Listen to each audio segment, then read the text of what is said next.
আসসালামু আলাইকুম রহমতুল্লাহি ওবরকাতু। প্রিয় ভিউয়ার্স, আজকে আবারও একটা ভানের কাজ নিয়ে হাজির হয়েছি। তো আজকে যে একটা ভানের কাজ দেখাবো, এটা সরাসরি আপনাদের আমি দেখাই দিব।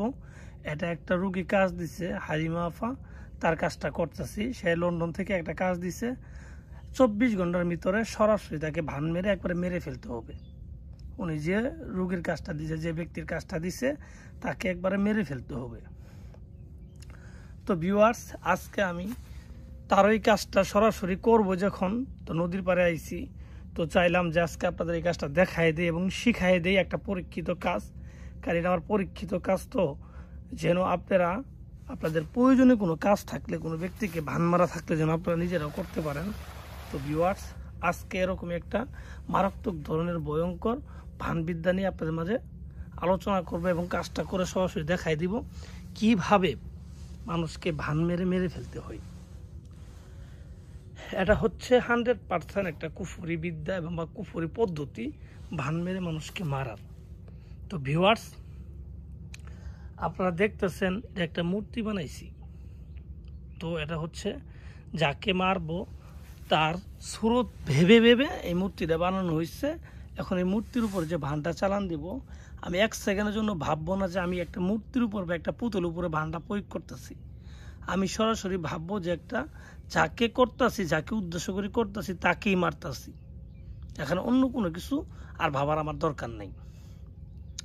তো ভিউয়ার্স, যারা ভান মারার জন্য বিভিন্ন তান্ত্রিক কবিরাজের কাছে যান, কিন্তু আপনি লক্ষ লক্ষ টাকা শেষ করছেন, বিভিন্ন তাবিজ করে আপনি নিজে করছেন কিন্তু কাজ হয় নাই, তাদেরকে আমি বলবো আমার দেখানোর পদ্ধতিতে আপনি যদি ভান মারেন, তো নিজে যদি মারেন তাহলে 100% কাজ হবে।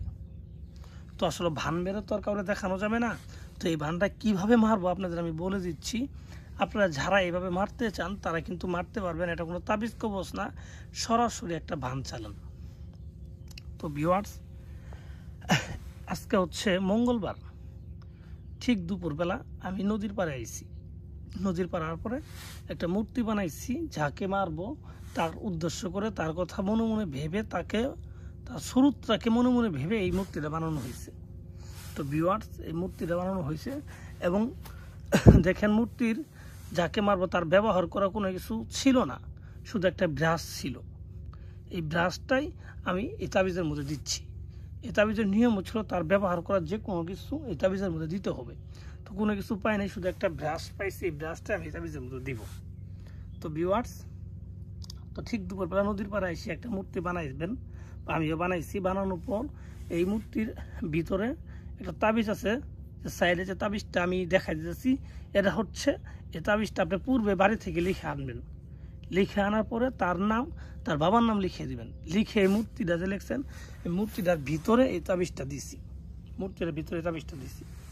দেওয়ার পরে এইভাবে কলা পাতা বিছায়া, ঠিক আছে, এই মূর্তিটাকে এইভাবে রাখছি। রাখার পরে এখন 301 বার ওম নমঃ শিব, ওম নমঃ শিব এই জিনিসটা পাঠ করে এখানে 3টা ফু দিব।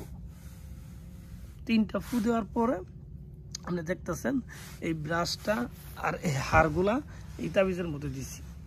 এগুলো হচ্ছে আপনার মরা খাসির, খাসি বলতে মরা বলতে যে ওই বলি দেওয়া হয়েছে, বলি দেওয়ার খাসির 2 পাশে চাপার হাড় আর কি, এই হাড়গুলো লাগবে।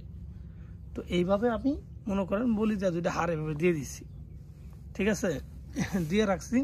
এবং এখন মন্ত্রটা শুধু পড়বো, 301 বার মন্ত্রটা পড়বো। মন্ত্রটা পড়ার পরে এর উপরে ফু দিব, ঠিক আছে। আপনারা সেম যাকে মারবেন এইভাবে ফু দিবেন। এবং যখন এই মন্ত্রটা পড়বেন, মন্ত্রটা পড়ার সময় মনের মধ্যে এমন একটা ভাব থাকতে হবে যে ফু দেওয়ার সাথে সাথে সেই ব্যক্তি মারা যাবে, এরকম আপনার মনের ভিতরে ভাবনা থাকতে হবে। তো ভিউয়ার্স, তো এইভাবে মন্ত্রটা ফু দেওয়ার পরে আপনি আরেকটা এরকম পাতা দিয়ে এই জিনিসটা একবার ঢেকে দিবেন, এইভাবে ঢেকে দিবেন, এইভাবে ঢেকে দিবেন, ঠিক আছে। এভাবে ঢেকে দেওয়ার পরে আমি কাজটা করছি আপনাদের আগে দেখায় সারি, বা এইভাবে ঢেকে দেওয়ার পরে এটাকে আমরা পেঁচাবেন। পেঁচায় হারি লাল কাপড় দিয়ে পেঁচাই নেবেন, ঠিক আছে। জিনিসটাকে লাল কাপড় দিয়ে পেঁচাই নেবেন, সব এখানে যা আছে সব কিছু দিয়ে সব কিছুই পেঁচাবেন। বড় একটা লাল কাপড় দিয়ে পেঁচায়, ঠিক আছে, এটাকে নিয়ে নদীর মধ্যে নিক্ষেপ করবেন। এবং নিক্ষেপ করে দেখবেন যে নদীর ভিতরে যেন না ভাসে। ওই জন্য এর ভিতরে দেখেন ভারী জাতীয় কিছু দিবেন, যে আমি এটা দিছি ভারী জাতীয়, যেন এই তাবিজটা মাটির ভিতরে মানে নদীর ভিতরে ডুবে যায়। এভাবে নদীর ভিতরে ডুবে যাওয়ার পরেই আপনি 72 ঘন্টা পর সেই ব্যক্তি চিরতরে ডুবে যাবে, মানে চিরতরে শেষ হয়ে যাবে। এগুলা হচ্ছে বান মারার ভয়ঙ্কর পদ্ধতি, ঠিক আছে? এগুলো পরীক্ষিত, এগুলো কোনো ফাইজলিমি করা জিনিস না, এগুলো ঠাট্টা মস্কারি করা জিনিস না। তো যারা করতে চান এইভাবে করতে পারেন, ঠিক আছে? একদম পরীক্ষিত এগুলা।